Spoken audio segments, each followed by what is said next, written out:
3 years ago, we set up a project where we were going to introduce case-based learning into our pre-reg nursing curriculum.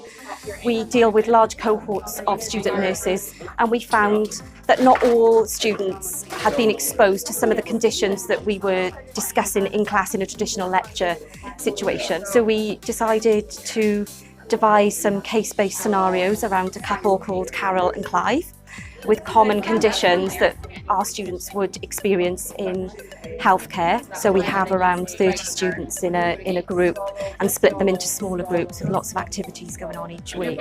We've moved away from a didactic teaching style, and now we're more a facilitator of learning. So students are encouraged to come to class with their laptops and their tablets to be able to search the internet whilst they're answering and making their own inquiries into learning.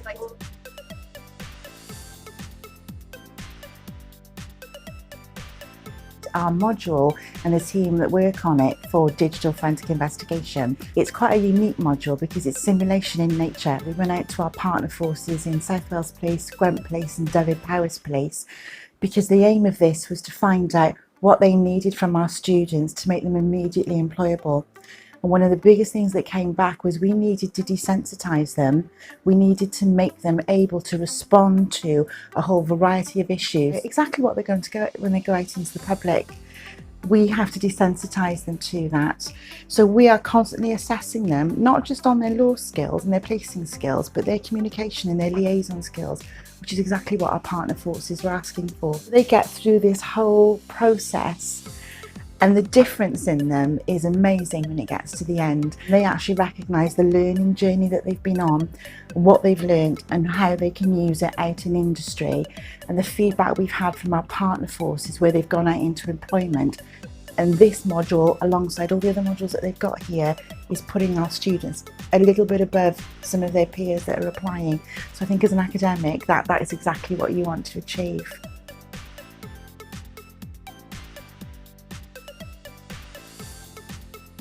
The British Conference for Undergraduate Research has run for 10 years now, and it's been hosted by a range of universities like Warwick and Leeds and London. We were very keen to be the first Welsh university, and it is now the biggest platform for undergraduates to talk about research that they do as part of their degrees.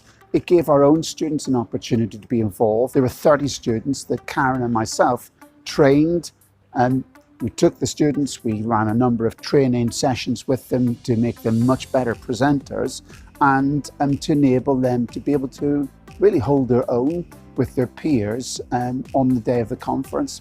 And the impact it had on those students, I can tell you, it was completely transformational. So for us, Speaker really was an opportunity to learn what other universities were doing, how we could take some of the great things they could do, and then how we could bring them onto this campus.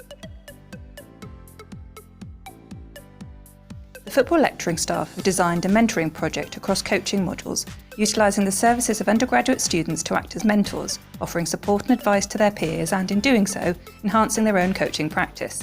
The mentors provide one-to-one support, advice and guidance to their peers to support their coaching development and working towards coaching licences. Students receive enhanced learning and support, and connections are built through a community of practice.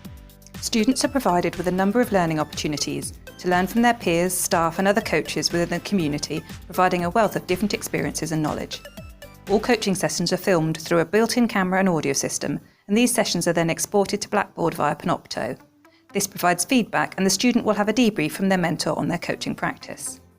In addition, during real time, students are provided with instant feedback through the use of iPads. Therefore, students are able to reflect both immediately and retrospectively. The project has had impact on a number of areas, including student experience and engagement, research opportunities in learning and teaching for staff, course identity, and community engagement and outreach.